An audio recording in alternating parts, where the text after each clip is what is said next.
ठीक है क्लास, आज की वीडियो में हम डिस्कस करने वाले हैं phasor relationship for resistance and inductor. ठीक है, हम इंडक्टर के बारे में पढ़ेंगे, हम रेजिस्टेंस के बारे में पढ़ेंगे। रेजिस्टेंस के बारे में तो हम एक्चुअली एक बार पढ़ भी चुके हैं। हम इसके बारे में सिर्फ इस बार दोबारा इसलिए देख रहे हैं कि जिससे हमें आइडिया मिल सके, हम रिलेट कर पाएँ इंडक्टर को भी। ठीक है, क्योंकि इंडक्टर अभी हमारे लिए नया है, क्योंकि हमने एसी अभी स्टार्ट किया। डीसी तो हम बहुत टाइम पहले से पढ़ रहे हैं, लगभग 21-22 वीडियो हम जो है डीसी पे पढ़ चुके हैं। अभी जो है एसी पढ़ रहे हैं, तो उसके लिए मुझे जो है इंडक्टर बताने से पहले एक बार मैं रेजिस्टेंस बता देता हूँ, जिससे हम उसको रिलेट कर पाएँ। तो देखो मेरे पास इसमें वोल्टेज मुझे पता है, वीटी कितना है, VM sine omega T. Current मेरा कितना होगा, वही वोल्टेज अपन रेजिस्टेंस। वोल्टेज कितना है मेरा, V M sine omega T divided by R. अगर इस वाले पार्ट को मैं करंट बोलता हूँ तो ये आ जाएगा मेरा करंट मैक्सिमम, आई एम साइन ओमेगा टी। ये हो गया मेरा आई टी। अब देखो, जो मेरी वोल्टेज है वो भी साइन की टर्म है, जो मेरी करंट है वो भी मेरी साइन की ही टर्म है। तो मैं कह सकता हूँ कि मेरे जो है वोल्टेज और करंट दोनों सेम फेज़ में है।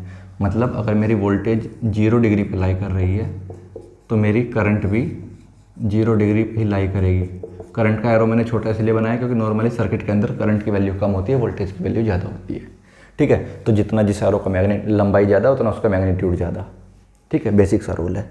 अगर इसमें इंस्टेंटेनियस पावर की बात की जाए तो वो होगा V T into I T. V T into I T में क्या बनेगा, वी टी मेरा है V M sine omega T into I T में है I M sine omega T. ये आ गया V M I M sine square omega T, और ये इसको मैं लिख सकता हूँ V M I M 1 minus cos 2 omega T divided by 2। कैसे लिख सकता हूँ इस बारे में मैं अब दोबारा नहीं बताऊँगा। मैं पहले इस बारे में कई बार बता चुका हूँ कि हम साइन स्क्वायर थीटा को 1 माइनस 2 कोस थीटा अपॉन 2 कैसे लिख सकते हैं। ठीक है, अब अगर इसके अंदर मल्टीप्लाई करूँ तो मेरा इंस्टेंटेनियस पावर आ जाएगी V M I M divided by 2 minus V M I M cos 2 omega T divided by 2। अब देखो ये ट्रिग्नोमेट्रिक फंक्शन में कोस और साइन आ जाए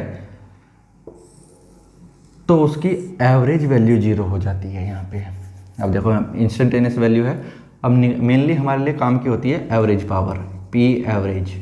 पी एवरेज अगर आप निकालेंगे इस पूरे के, तो ये तो कोस वाला फंक्शन है, इसका 0 से लेकर 2 पाई तक के लिए अगर आप वैल्यू निकालेंगे 0 हो जाएगा।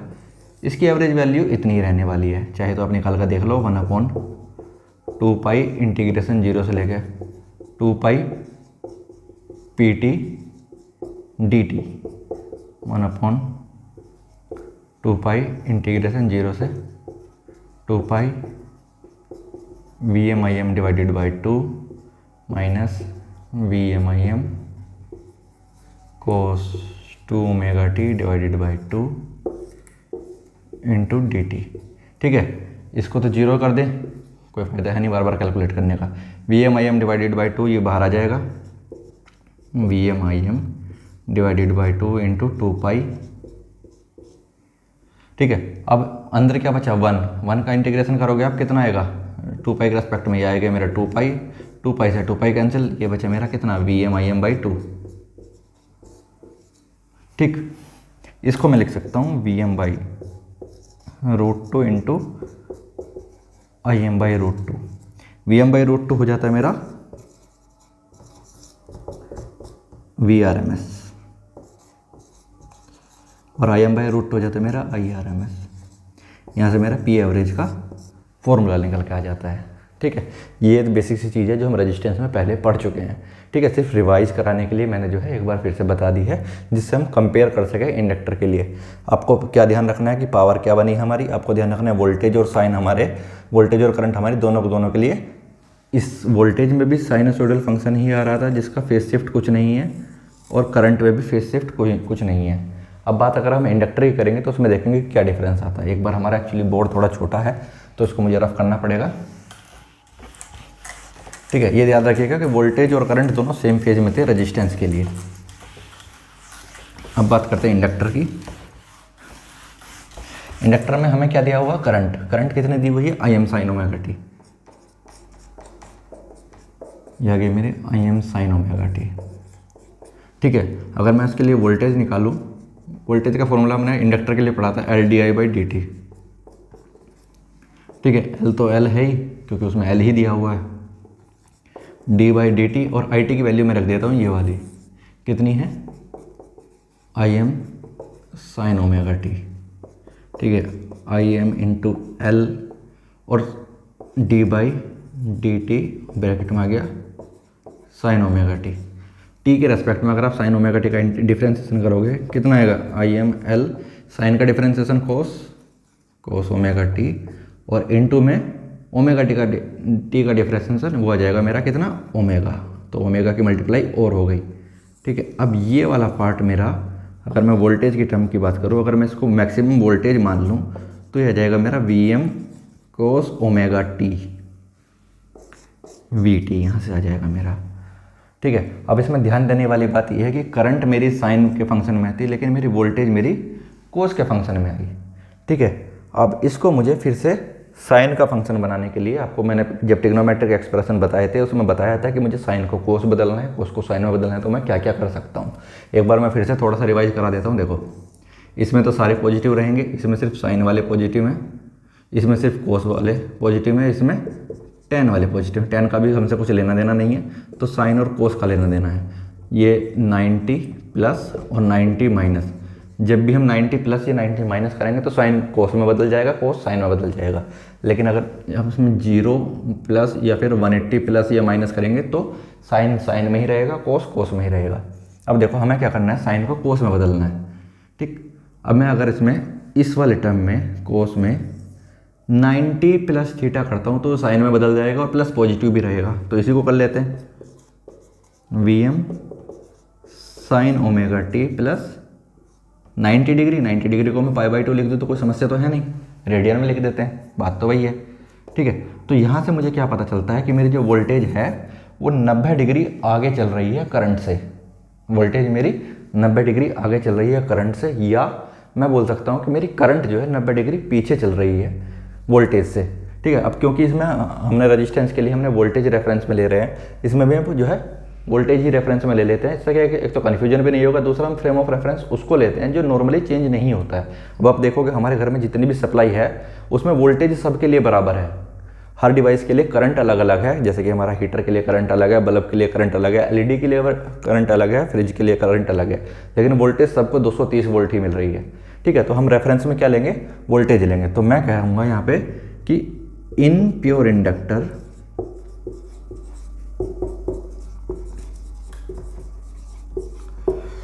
current lags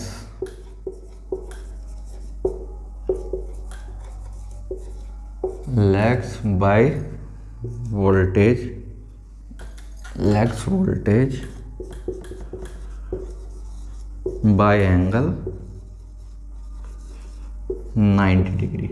ठीक है, प्योर इंडक्टर के केस में करंट जो है मेरी 90 डिग्री पीछे चलती है। आप इसको अगर ऐसे लिखेंगे कि प्योर इंडक्टर में वोल्टेज मेरी 90 डिग्री आगे चलती है तो भी बात वही है।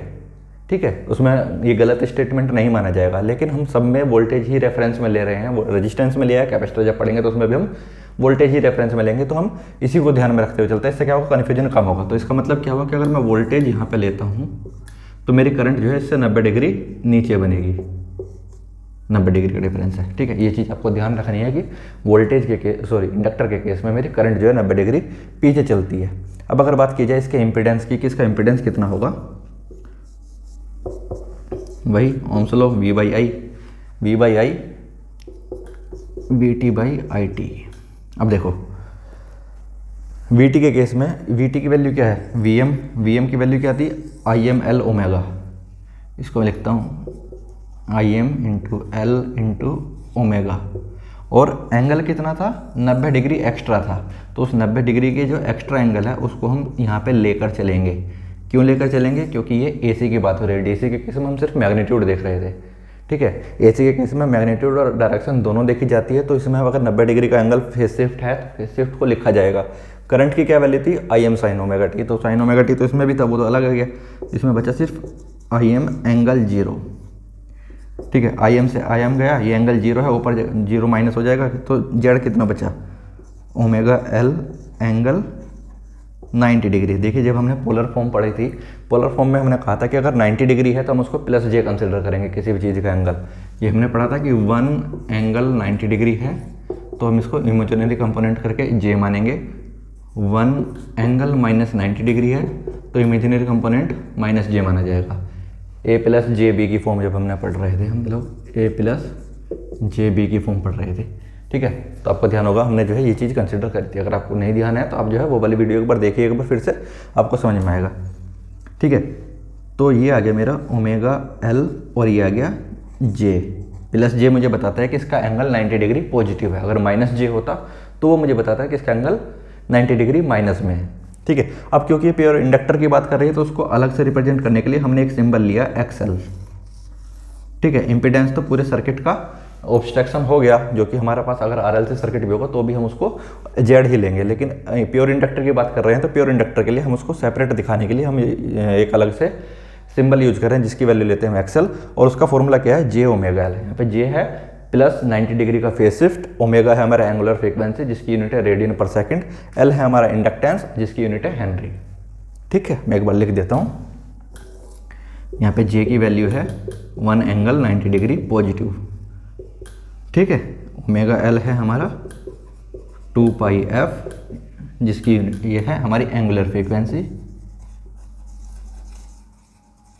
एंगुलर फ्रीक्वेंसी जिसको मेजर किया जाता है रेडियन पर सेकंड में, और एल है मेरा इंडक्टेंस जिसको मेजर किया जाता है हेनरी में, ठीक। इसमें कोई कन्फ्यूजन होने वाली बात ही नहीं बची है, ठीक है। इतना क्लियर है अभी तक? अगर इतना क्लियर है तो बहुत अच्छी बात है। अब बस हमें क्या करना है, सिर्फ पावर कैलकुलेट करनी है। एक्सेल ध्यान रखना, ये बहुत ज़्यादा ज़रूरी चीज़ है, क्योंकि अभी जब हम कैपेसिटर पढ़ेंगे प्योर कैपेसिटर के लिए तो एक नया टर्म इम्पीडेंस आएगा, उसको हम जो है एक्स सी कंसिडर करेंगे, ठीक है। Impedance due to pure capacitor, ये एक्सेल है impedance due to pure inductor, ठीक है। अभी जो है इसको मैं रफ कर दे रहा हूँ। एक्सप्रेशन थोड़े ध्यान रखना भाई, ठीक है। नोट करते रहना, साथ में नोट्स बनाते रहना, बहुत ज़्यादा ज़रूरी चीज़ है। भविष्य में अगर दोबारा पढ़ने की जरूरत नौबत आई तो रिवाइज करने के लिए तो ज़रूरी रहेंगे। दोबारा थोड़ी ना सारी वीडियो देखने बैठोगे, तब तक तो बहुत सारी वीडियो हो जाएंगी, ठीक है। हमारे पास करंट ये था, वोल्टेज क्या था, Vm sign omega T plus 90 degree, ठीक, ये था मेरे पास। अब अगर मैं पावर की बात करूं, Vm sign omega T plus 90 degree को मैं कोस ओमेगा टी लिख लेता हूँ ना, कोस ओमेगा टी। इंस्टेंटेनियस पावर की बात करूं तो क्या आएगा, we T into I T. V T है मेरा Vm cos omega T, I T है मेरा Im साइन ओमेगा टी। ये आ गया मेरा Vm Im sign omega T into cos omega T. अब देखो ट्रिग्नोमेट्री में आपने एक फॉर्मूला पढ़ा होगा, वो था 2 sine theta into cos theta बराबर साइन 2 थीटा, ठीक है। अगर ये फॉर्मूला आपको याद है तो बहुत अच्छी बात है। इसमें देखो अगर मैं 2 से मल्टीप्लाई और 2 से डिवाइड कर दूं तो ये वाला फॉर्मूला क्या वही नहीं बन गया? अगर ये बन ही गया है तो इस 2 को मैं नीचे ले आता हूँ, नीचे तो है ही खैर ये Vm Im बाई 2, इसको मैं लिख सकता हूँ साइन 2 ओमेगा टी। तो फिर से वही बात मैं रिपीट कर दे रहा हूँ कि प्योर इंडक्टर के अक्रॉस भी जो मेरी इंस्टेंटेनियस पावर की फ्रीक्वेंसी होती है वो डबल होती है वोल्टेज और करंट के रिस्पेक्ट में। देखो ये 2 ओमेगा टी आया है, जबकि उसकी फ्रीक्वेंसी सिर्फ ओमेगा टी थी, इसकी ओमेगा टी थी, ठीक है। अब बात की जाए पी एवरेज की। पी एवरेज निकालने का सीधा सीधा तरीका है, अगर किसी टर्म में साइनसोइडल फंक्शन आ रहा है तो उसकी वैल्यू सीधी सीधी 0 हो जाएगी। तो पी एवरेज तो आएगा मेरा 0। बहुत ज़्यादा टाइम बर्बाद नहीं करना है, हम इस बारे में पहले भी देख चुके हैं, ठीक है। पी एवरेज 0 आएगा। इसका मतलब क्या होगा कि प्योर इंडक्टर के क्रॉस कोई पावर जो है डेसिपेट ही नहीं हो रही। हाँ, प्योर इंडक्टर के अंदर कोई भी पावर मेरी डेसिपेट नहीं हो रही, प्योर इंडक्टर के अंदर कोई भी पावर मेरी खर्च नहीं हो रही, उसमें जो है कोई भी रियल पावर खर्च नहीं हो रही, ठीक है। तो कौन सी पावर उसके अंदर एब्जॉर्ब हो रही है? ध्यान रखना, इंडक्टर जो है पावर को खर्च नहीं करता। प्योर इंडक्टर वो अपने अंदर पावर को एब्जॉर्ब करके रखता है, अपने अंदर रोक कर रखता है, ठीक है। एक साइकिल के लिए रोक के रखा, अगले साइकिल में उसको बाहर छोड़ देगा, फिर अगले साइकिल के लिए रोक कर रखेगा, ठीक है। तो रियल पावर इसके अंदर 0 है, तो उसके अंदर कौन सी पावर है जो एब्जॉर्ब हो रही है? वो है उसकी रिएक्टिव पावर। Reactive power.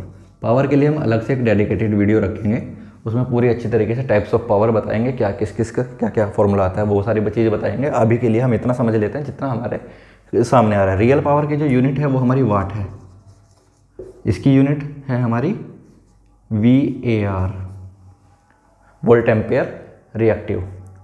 ठीक है, इसको रिप्रेजेंट किया जाता है Q से। ठीक, इसका फॉर्मूला क्या बनेगा फिर? इसका फॉर्मूला बनेगा V²RMS/XL।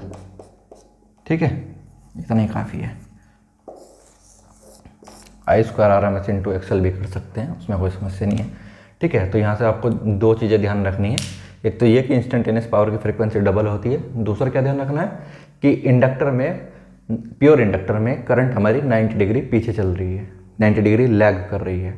ठीक है, और प्योर रेजिस्टेंस में वोल्टेज और करंट सेम फेज में, उनमें कोई भी ना कोई लैग कर रहा है ना कोई लीड कर रहा है। ठीक, अगली वीडियो में हम जो है प्योर कैपेसिटर के बारे में जानेंगे। उसके बाद इनके कॉम्बिनेशन देखेंगे कि RL सर्किट क्या बनेगा तो कैसा बनेगा, RC सर्किट बनेगा तो कैसा बनेगा, और फिर RLC सर्किट कैसा बनेगा। उसके बाद रेजोनेंस देखेंगे, फिर इक्वालिटी फैक्टर, उसके बाद बैंडविड्थ, ये सारी चीज़ पर डिस्कस किया जाएगा।